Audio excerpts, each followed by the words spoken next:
I think also this is more of like a sociological comment than economics, but maybe there's just in history a transition of wealthy countries who then exhibit the ability to dominate on the cultural front where they build social capital that actually is just as important and long lasting.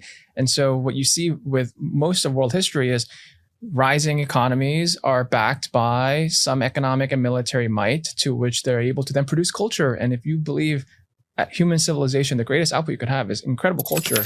Culture can pay dividends for thousands and thousands of years. I remember going to Italy with my parents and, my dad having worked in Korea and watching the economic miracle of South Korea through the lens of Samsung would comment how incredible it is that Europeans can literally just live off of culture. That there's infinite tourism, infinite people interested in distribution efforts by aligning themselves with the cultural mindsets. And actually, it's the greatest asset that Rome has ever left behind. And they still live off of it.